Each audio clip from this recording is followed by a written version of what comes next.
Students, आज हम B Com honours part second subsidiary subject EAFM paper second money and banking में आज मुद्रा एवं मुद्रा के बारे में चर्चा करेंगे। जैसा को आप सभी को विदित है, EAFM का सेकंड सब्सिडरी जो पेपर है मनी एंड बैंकिंग, इसमें हमें मनी और बैंकिंग सिस्टम के बारे में विस्तृत चर्चा करनी पड़ेगी। जैसा कि आप सभी को विदित है, सबसे पहले हम मुद्रा के बारे में चर्चा करेंगे, उसके पश्चात बैंकिंग पोर्शन लिया जाएगा। आज मुद्रा हमारे आर्थिक जीवन का एक अविभाज्य एवं आवश्यक अंग बन गई है। मुद्रा वह दूरी है जिसके चारों ओर अर्थतंत्र चक्कर काटता है। पूंजीवादी अर्थव्यवस्था में मुद्रा उत्पादन की निर्देशिका, उपभोग की नियंत्रक, विनियोग का आधार तथा बचत एवं विनियोग की प्रेरक है। इस संदर्भ में मुद्रा के स्वभाव, उसके कार्य, महत्व का अध्ययन अर्थशास्त्र के छात्रों के लिए आवश्यक है। मुद्रा का विकास मानव सभ्यता से संबंधित है। प्रोफेसर किन्स के अनुसार सभ्यता के अन्य आवश्यक तत्वों के समान मुद्रा ही एक प्राचीन संस्था है। इसका प्रादुर्भाव उस युग में हुआ जब मानव मस्तिष्क नए विचारों की वृद्धि के लिए परिपक्व हो चुका था। मुद्रा का मीनिंग यानी मुद्रा का अर्थ, मुद्रा अंग्रेजी भाषा के मनी शब्द का हिंदी रूपांतरण है, पर मनी शब्द की उत्पत्ति लैटिन भाषा के मोनेटा शब्द से हुई है, जो रोम की देवी जूनो का प्रारंभिक नाम था। देवी जूनो को स्वर्ग की रानी माना जाता था, अतः मुद्रा को भी स्वर्गीय सुख प्रदान करने का प्रतीक माना गया था। दूसरी विचारधारा के अनुसार मुद्रा शब्द की उत्पत्ति लैटिन भाषा के पिकोनिया शब्द से मानी गई है, जिसका संबंध पशुधन से है। पशु चूंकि पशु युग में मुद्रा के रूप में विनिमय के माध्यम थे, अतः मुद्रा शब्द उसी से प्रचलित हुई है। मुद्रा के स्वरूप अथवा प्रकृति को समझने के लिए मुद्रा की परिभाषाओं का संक्षिप्त अध्ययन करना आवश्यक हो गया है। अर्थशास्त्र के अन्य क्षेत्रों में समान मुद्रा की एक सर्वमान्य परिभाषा देना कठिन है। अगर मुद्रा की परिभाषाओं की बात करें तो इसको दो तरह से विभाग कर सकते हैं। पहले विचारधारा के अनुसार, दूसरा प्रकृति के अनुसार। विचारधारा के अनुसार संकुचित दृष्टिकोण आता है, जिसमें प्रमुख है प्रोफेसर रॉबर्टसन। विस्तृत दृष्टिकोण में प्रोफेसर हार्टले, विदार्स कोल, और आधुनिक दृष्टिकोण से अगर हम बात करें तो एलसी, मार्शल, कोल, किन्स आदि। अगर हम प्राकृतिक अनुसार बात करें जिसमें वैधानिक परिभाषा आती है, जिसमें मुख्यतः आती है नैप की और हार्टले की। वर्णनात्मक परिभाषाओं की बात करें, हार्टले, विदर्स, टॉम्स, सिवजिक और काउथर। और सामान्य प्रकृति के आधार पर परिभाषाओं की बात करें तो इसमें अर्थशास्त्री आते हैं वॉकर, किल्ले, कैन, किन्स, कॉल और मार्शल आदि है। अगर हम बात करें, मुद्रा कोई वह वस्तु है जो विनिमय के माध्यम के रूप में स्वतंत्रतापूर्वक हस्तांतरण होती है तथा सामान्य ऋणों के अंतिम भुगतान में ग्रहण की जाती है। अगर हम प्रोफेसर मार्शल के अनुसार बात करें तो मुद्रा में वे सभी आवश्यक वस्तुएं सम्मिलित है जो किसी विशेष समय अथवा स्थान पर बिना संकोच अथवा विशेष जांच के वस्तुओं और सेवाओं के खरीदने तथा खर्चों के भुगतान के साधारण प्रचलित है। अगर हम किन्स के अनुसार बात करें, मुद्रा वह है जिसको देकर ऋण प्रसंविधों तथा कीमत प्रसंदों का भुगतान किया जाता है और जिसके रूप में सामान्य क्रय शक्ति का संचय किया जाता है। अगर हम बात करें प्रोफेसर कैंट के अनुसार, मुद्रा एक ऐसी वस्तु है जिसे साधारण विनिमय के माध्यम अथवा मूल्य के मान के रूप में स्वीकार किया जाता है। इन कुछ परिभाषाओं की चर्चा करने के बाद हम एक उपयुक्त परिभाषा ये दे सकते हैं, कोई भी वस्तु जिसे विनिमय के माध्यम, मूल्य के मापक, भावी ऋणों के भुगतान का मापदंड, मूल्य के संचय के साधन के रूप में स्वतंत्र, विस्तृत तथा सामान्य स्वीकृति प्राप्त हो, वह मुद्रा कहलाती है। अब फंक्शन ऑफ मनी यानी मुद्रा के कार्य, इसकी हम विस्तृत से आगे चर्चा करेंगे। Difference between money and currency, यानी मुद्रा और चलन में क्या अंतर है, थोड़ा हम इसके बारे में देखते हैं। मुद्रा का अभिप्राय उन सब वस्तुओं से है जिन्हें विनिमय के माध्यम, मूल्य के मापक, ऋणों के भुगतान और संचय के साधन के रूप में वैधानिक, विस्तृत एवं सामान्य स्वीकृति प्राप्त हो। जिसे बिना किसी हिचकिचाहट के लेन देन में स्वतंत्रता से स्वीकार किया जाता हो। स्पष्ट है कि मुद्रा का विस्तृत अर्थ में प्रयोग होता है। इसके अंतर्गत धात्विक सिक्के, पत्र मुद्रा के साथ साथ शाक पत्रों को भी सम्मिलित किया जाता है, क्योंकि आधुनिक अर्थशास्त्री शाक पत्रों को भी मुद्रा मापने के पक्ष में सहमत हो जाते हैं। अगर हम करेंसी की बात करें तो करेंसी का अभिप्राय उन वस्तुओं से है जो किसी देश में मौद्रिक लेन देनों को निपटने से सामान्य रूप में प्रचलित रहती है। इसके अंतर्गत केवल विधिग्राह्य मुद्रा यानी धात्विक सिक्के तथा पत्र मुद्रा को ही सम्मिलित किया जाता है।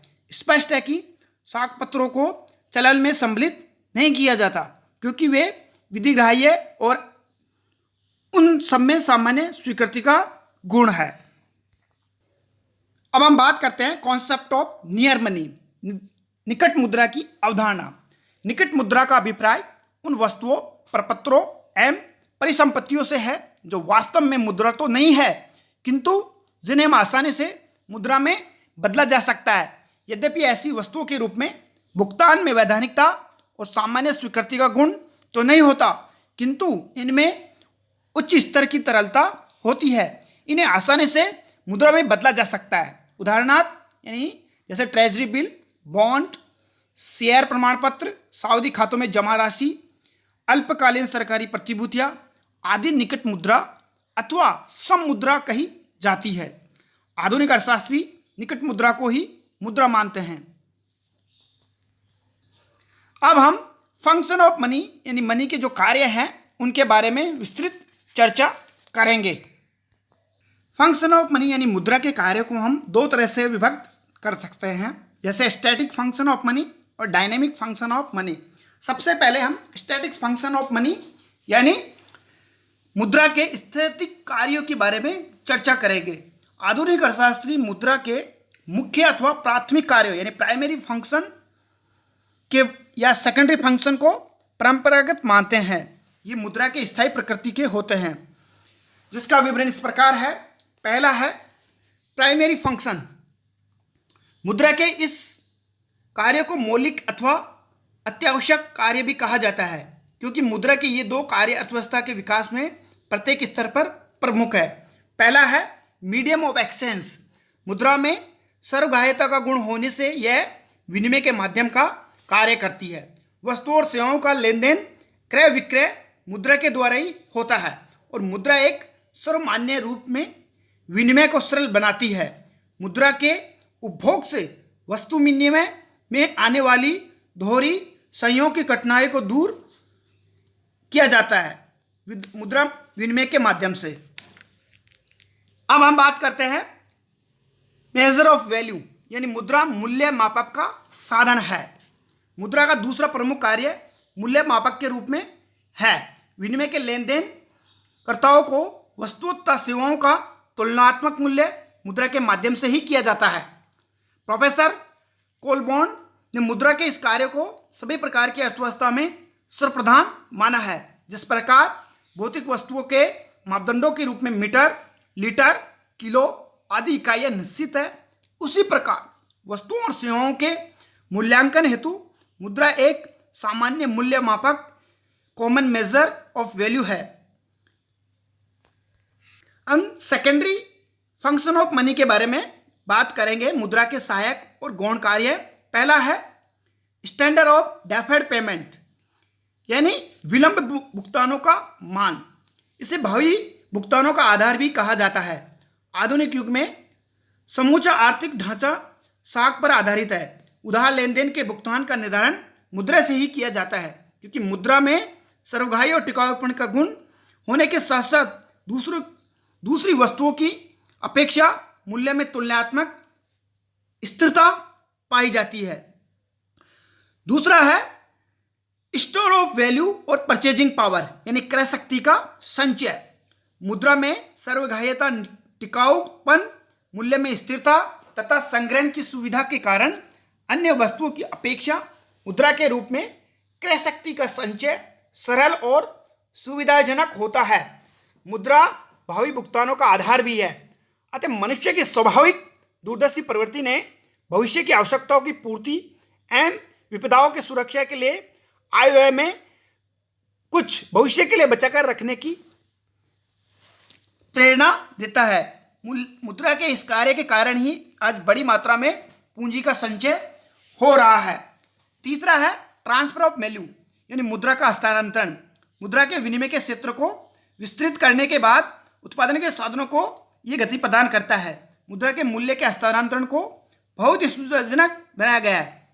जैसे एक व्यक्ति गांव छोड़कर शहर जाना चाहता है तो वह गांव स्थिर मकान, भूमि तथा अन्य चल अचल संपत्तियों को बेचकर मुद्रा प्राप्त कर लेगा। फिर है डायनेमिक फंक्शन ऑफ मनी, यानी मुद्रा के प्रावेगिक कार्य। इसके अंतर्गत मुद्रा के तीसरा जो है आकस्मिक कार्य और विधिवत कार्य दोनों को सम्मिलित किया जाता है। ये मुद्रा के ऐसे कार्य हैं जो अर्थव्यवस्थाओं में गति और हाव भाव पैदा करते हैं। मुद्रा की पूर्ति में परिवर्तन मूल्य स्तर, आर्थिक विकास, रोजगार, निवेश पूंजी की तरलता, उत्पादकता को प्रभावित करती है। इसलिए इन कार्यों को प्रावेगिक कार्य यानी डायनेमिक फंक्शन कहा जाता है। पहला है डिस्ट्रीब्यूशन ऑफ सोशल इनकम। आर्थिक विकास में बड़े पैमाने की उत्पत्ति में सामूहिक उत्पादन के कारण विभिन्न उत्पादनों के साधनों में वितरण की समस्त उत्पादन हुई है। इस प्रकार मुद्रा ही राष्ट्रीय आय की गणना की जाती है। मुद्रा ही उत्पत्ति के साधनों का मूल्य निर्धारण तो उनमें वितरण किया जाता है।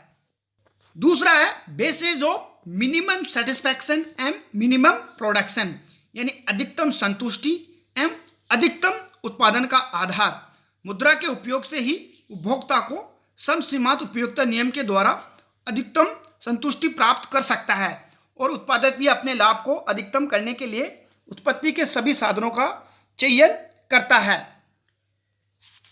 उपभोग और उत्पादन दोनों ही क्षेत्रों में प्रतिस्थापन सिद्धांत के आधार पर मुद्रा द्वारा साधनों का अधिकतम उपभोग संभव होता है। फिर है बेसिस ऑफ क्रेडिट, यानी मुद्रा साख का आधार है। आधुनिक व्यापार तथा औद्योगिक जगत में साख का महत्व तीव्र गति से बढ़ रहा है। बैंकिंग और वित्तीय संस्थाओं की स्थापना का आधार मुद्रा ही है। चूंकि चेक, हुंडिया, साख पत्रों आदि का आधार मुद्रा ही है। साख संस्थाओं थोड़ी सी मुद्रा के आधार पर कई गुना साख सर्जित करती है। मुद्रा के अभाव में साख सर्जन कोरी कल्पना है। फिर है liquidity and productivity of capital, यानी पूंजी की तरलता एवं उत्पादकता। मुद्रा तो पूंजी का तरलतम रूप है, परंतु इसके साथ साथ यह पूंजी एवं संपत्ति को अधिकतम तरल रूप प्रदान करने में समर्थ है। किसी भी संपत्ति को बेचकर मुद्रा के रूप में परिवर्तित किया जा सकता है और उसमें कम उत्पादित कार्यों से निकालकर अधिक उत्पादन कार्यों में लगाया जा सकता है। अब है मिसलेनियस फंक्शंस। पहला है गारंटर ऑफ सोल्वेंस, यानी शोधन क्षमता की गारंटी। मुद्रा द्वारा ऋणी अपने दायित्वों को चुकाना और उनकी शोधन क्षमता बनाए रखता है। कोई फर्म, व्यक्ति या संस्था दिवालिया तभी माने जाते हैं जब वे अपने दायित्व और ऋणों के मुद्रा को भुगतान करने में असमर्थ हो। इसी कारण प्रत्येक व्यक्ति, फर्म, संस्था अपनी शोधन क्षमता को बनाए रखने के लिए कुछ संपत्तियों को मुद्रा के रूप में रखते हैं ताकि भावी भुगतानों में चुकाया जा सके। दूसरा है बियर्स ऑफ ऑप्शन, यानी निर्णय में वाहक। मुद्रा की सार्वभौमिकता तथा संग्रहण शक्ति के कारण व्यक्ति मनचाहे ढंग से, मनचाहे स्थान, समय और परिस्थितियों में मुद्रा के उपयोग का अधिकार प्राप्त करता है। मुद्रा के कारण व्यक्ति इच्छा अनुसार वस्तु प्राप्त करने में प्राय हर समय समर्थ होगा। फिर है बेसिस ऑफ इकोनॉमिक डेवलपमेंट, यानी आर्थिक विकास का आधार। मुद्रा पूंजी की तरलता एवं उत्पादकता में वृद्धि द्वारा आर्थिक विकास की प्रक्रिया को गति प्रदान करता है। फिर है कंट्रोल ओवर प्राइस लेवल, यानी मूल्य स्तर पर नियंत्रण। मुद्रा में कमी वृद्धि करके देश का मौद्रिक अधिकारी अर्थव्यवस्था में मूल्य स्तर पर नियंत्रण करके सुस्थिर विकास का मार्ग प्रशस्त करता है। नेक्स्ट है जनरेशन ऑफ एम्प्लॉयमेंट, यानी रोजगार सृजन। आधुनिक अर्थव्यवस्था में पूर्ण रोजगार बनाए रखने के लिए सरकार मुद्रा के द्वारा आर्थिक विकास के साथ साथ रोजगार सृजन का कार्य भी करती है। फिर नेक्स्ट है डिफिशिएट फाइनेंसिंग, यानी हीनार्थ प्रबंध। आज के युग में अल्पकालीन विकसित अल्प विकसित एवं विकासशील अर्थव्यवस्थाओं में जहां पूंजी निर्माण का अभाव है, वहां सरकारें आर्थिक विकास के लिए वित्तीय स्रोत जुटाने हेतु कांटे के बजट बनाकर व्यय की पूर्ति नोट छाप कर करती है। इस प्रकार को हिनात प्रबंधन कहा जाता है। इस प्रकार प्रबंधन द्वारा मुद्रा की पूर्ति में आर्थिक विकास की वित्तीय व्यवस्था की जाती है।